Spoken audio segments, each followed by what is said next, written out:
အားလုံးပဲမင်္ဂလာညချမ်းလေးပါ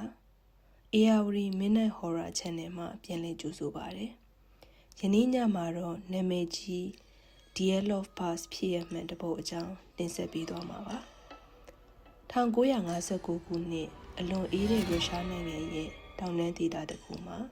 ယနေ့အထိမရှင်းနိုင်သေးတဲ့အလွန်ထူးဆန်းတဲ့ဖြစ်ရပ်တစ်ခုဖြစ်ပွားခဲ့ပါတယ်။အဲ့ဒီနေရာကတော့ယူရယ်မောင်တိန်ဖြစ်ပါတယ်။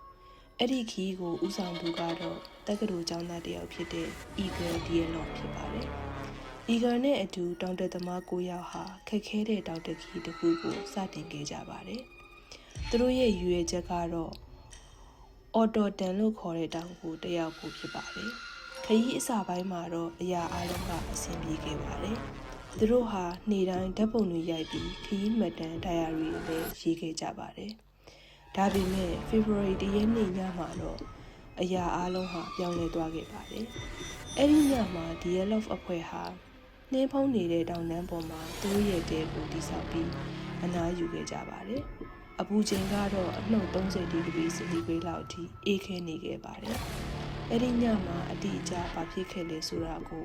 ဘယ်သူမှမသိနိုင်ပါဘူး။ဒါပေမဲ့နောက်ပိုင်းရှာဖွေရေးအဖွဲ့တွေတွေ့ခဲ့တဲ့အရာတွေကအဲ့ဒီညမှာအလွန်ကြောက်စရာကောင်းတဲ့အရာတစ်ခုဖြစ်ခဲ့တယ်ဆိုတာကိုပြသနေခဲ့ပါတယ်။ဘာလို့လဲဆိုတော့ Dear Love အဖွဲ့ဟာသတ်မှတ်ထားတဲ့နေ့မှာပြေရောက်မလာခဲ့ပါဘူး။ဒါကြောင့်မိသားစုတွေနဲ့တက္ကသိုလ်ကစိုးရိမ်လာကြပြီးနောက်ဆုံးမှာတော့ရှာဖွေရေးအဖွဲ့တွေ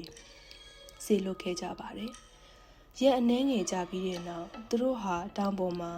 Dear Love အဖွဲ့ရဲ့တဲကိုတွေ့ခဲ့ကြပါတယ်။ဒါပေမဲ့အဲ့ဒီတဲကိုမြင်လိုက်ရတဲ့အချိန်မှာရှာဖွေရေးအဖွဲ့ဝင်တွေအလွန်အံ့ဩသွားခဲ့ပါတယ်။ဘာကြောင့်လဲဆိုတော့တဲကိုအတွင်းဘက်ကနေဓာတ်နဲ့ဖြတ်ပြီးထွက်သွားခဲ့ဟန်တူပါတယ်။တဲရဲ့တကားကိုဖွင့်ပြီးထွက်သွားလို့ရပေမဲ့သူတို့ကတဲကိုဖြတ်ပြီး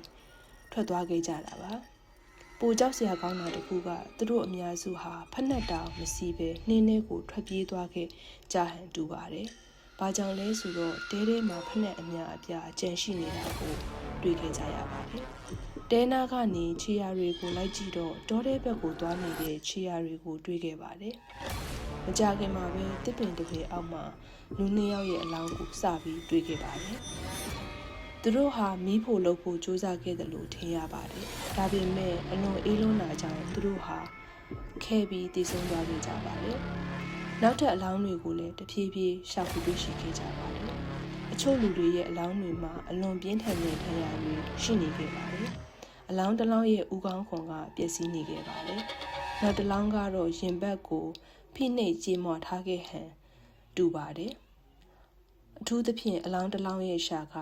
ပျောက်နေခဲ့ပါတယ်။ဒီအရာတွေကြောင့်ဒီဖြစ်ဟတ်ဟာပိုပြီးထူးဆန်းလာပါတယ်။ဒီဖြစ်ရပ်နဲ့ပတ်သက်ပြီး theory အမျိုးမျိုးထွက်လာခဲ့ကြပါတယ်။တချို့ကအလွန်ပြင်းတဲ့နှင်းမုန်တိုင်းတစ်ခုဖြစ်နိုင်တယ်လို့ပြောကြပါတယ်။တချို့ကတော့စစ်ရေးစမ်းသပ်မှုတစ်ခုဖြစ်နိုင်တယ်လို့လည်းပြောကြပါတယ်။တချို့လူတွေကတော့မမြင်ရတဲ့အရာတစ်ခုကသူတို့ကိုကြောက်အောင်လုပ်ခဲ့တယ်လို့ယုံကြည်ကြပါတယ်။ဒီဖြစ်ရပ်ကြောင့်အဲ့ဒီနေရာကိုယနေ့မှာ Dear Love Pass လို့ခေါ်ကြပါတယ်။ဒါပေမဲ့1959ခုနှစ်အဲ့ဒီညမှာတောင်ပေါ်မှာဘာဖြစ်ခဲ့လဲဆိုတာကို